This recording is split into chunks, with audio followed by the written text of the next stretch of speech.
Assalamualaikum warahmatullahi wabarakatuh. Saya Putri Erviana. Di sini saya akan menjelaskan tentang materi interaksi sosial.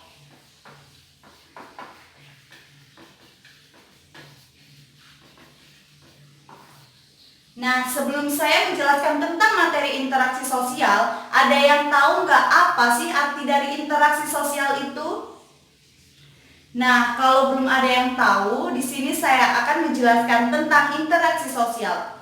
Jadi, interaksi sosial adalah hubungan timbal balik antara individu dengan individu, individu dengan kelompok maupun kelompok dengan kelompok.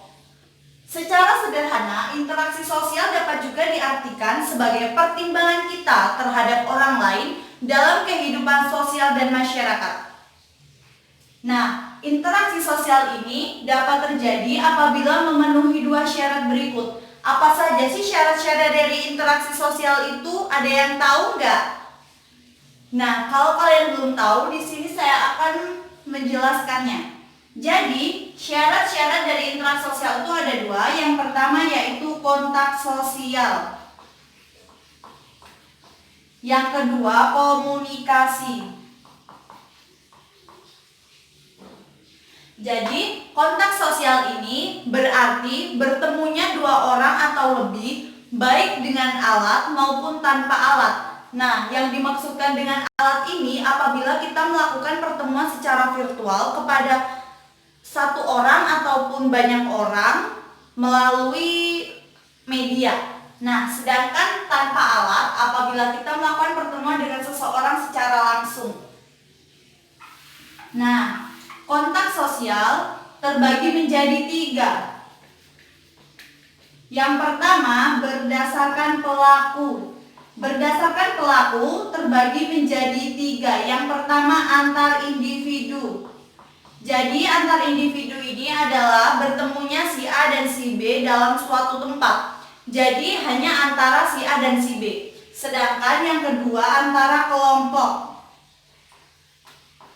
Antar kelompok ini apabila bertemunya kelompok A dan kelompok B yang berjumlah banyak orang atau bisa kita katakan sebagai banyaknya individu. Nah, dalam suatu tempat. Jadi, sedangkan yang ketiga yaitu antar individu dan kelompok. Nah, antar individu dengan kelompok ini bisa kita contohkan sebagai seorang guru yang melakukan interaksi dengan anak muridnya. Nah, seorang guru itu kan adalah seorang individu, sedangkan anak-anaknya itu kan berjumlah banyak yang bisa dikatakan sebagai kelompok. Jadi, itulah contoh dari berdasarkan pelaku, individu, antar kelompok, dan antar individu dan kelompok. Nah, yang kedua yaitu berdasarkan tanggapan.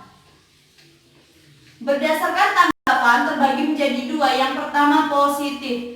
Nah, positif ini dapat diartikan sebagai sebuah bentuk kerjasama. Jadi, semisal kita melakukan pertemuan dengan seseorang yang dimaksudkan untuk melakukan sebuah kerjasama.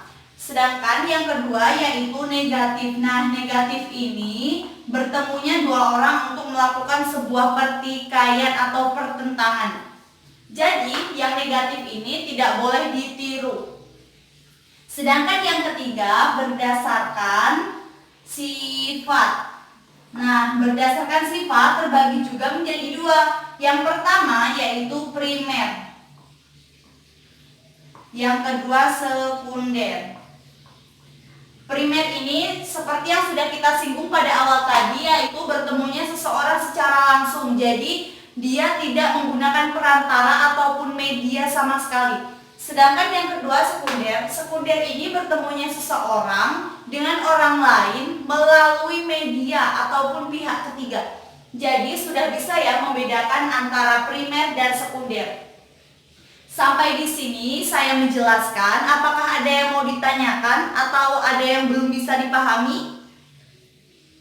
Nah, kalau sudah paham semua, saya akan melanjutkan. Yang kedua mengenai komunikasi.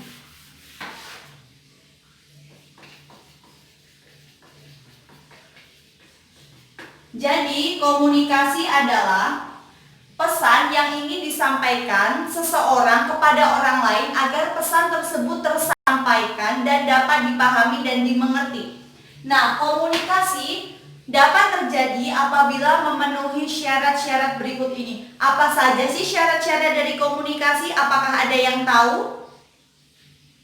Nah, jika tidak ada yang tahu, saya akan menjelaskannya. Syarat yang pertama yaitu pengirim.